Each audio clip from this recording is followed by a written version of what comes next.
యువత ఉద్యోగాల కోసం ఎదురు చూసే స్థాయి నుంచి ఉద్యోగాలు కల్పించే స్థాయికి ఎదగాలనే సంకల్పంతో కేంద్ర ప్రభుత్వం అమలు చేస్తున్న స్టాండప్ ఇండియా పథకం సత్ఫలితాలను ఇస్తోంది. ప్రధానంగా మహిళలు, ఎస్సీ, ఎస్టీ వర్గాలకు ఈ పథకం ఉపాధి భరోసాను కల్పిస్తోంది. 2016లో ప్రారంభమైన ఈ పథకం కింద కొత్తగా పరిశ్రమలు, వ్యాపారాలు ప్రారంభించే వారికి 10 లక్షల రూపాయల నుంచి కోటి రూపాయల వరకు రుణ సౌకర్యం లభిస్తోంది. 2047 నాటికి వికసిత భారత్ సాధనే లక్ష్యంగా దేశం ముందుకు సాగుతున్న ఈ తరుణంలో అన్నమయ్య జిల్లాలో ఈ పథకం కింద లబ్ధి పొందిన వారి విజయాలను ఈ స్టోరీలో చూద్దాం. కొత్త పారిశ్రామికవేత్తలను ప్రోత్సహించాలనే ప్రధాన లక్ష్యంతో అమలు చేస్తున్న ఈ పథకం ద్వారా యువత స్వయం ఉపాధిని ఏర్పాటు చేసుకునేందుకు అవకాశం లభిస్తోంది.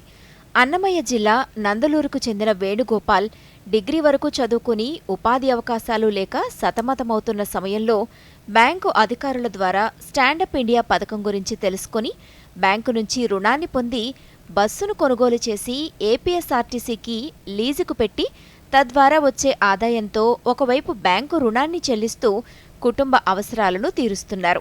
గతంలో పెట్టుబడి సహాయం లేక ఏది చేయాలనుకున్నా వెనుకాడే వారి కుటుంబం ప్రభుత్వం ఇచ్చిన సహాయంతో ఆర్థికంగా భరోసాగా నిలబడగలిగామని తెలియచేశారు. ఏదైతే నరేంద్ర మోడీ గారు స్టాండప్ ఇండియా పెట్టి నిరుద్యోగులకు ఉద్యోగ అవకాశాలు పరిశ్రమల వ్యాప్తంగా కానీ బిజినెస్ వ్యాప్తంగా కానీ ఏదో ఒక రకంగా నిరుద్యోగులు లేకుండా ఉండాలని స్టాండప్ ఇండియా ఇదొక నరేంద్ర మోడీ గారు తీసుకొచ్చారు. దాని ద్వారా నేను బస్సు తీసుకున్నా, దాన్ని ఆర్టీసీకి రెంట్కి ఇచ్చాను. దాని ద్వారా నేను జీవనం సాగిస్తూ ఉన్నా. స్టాండప్ ఇండియా పథకం పెట్టడం వల్ల నిరుద్యోగులకు ఎంతో ఉపయోగకరంగా ఉంది.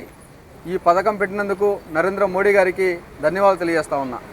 నందలూరు గ్రామానికే చెందిన లక్ష్మీదేవి స్టాండప్ ఇండియా పథకం కింద రుణ సౌకర్యాన్ని పొంది 2 బస్సులను కొనుగోలు చేశారు. గతంలో ప్రైవేట్ ట్రావెల్స్ బస్సుకు డ్రైవర్గా వెళ్లే భర్త నేడు ఈ పథకంతో యజమాని అయ్యారని తెలిపారు.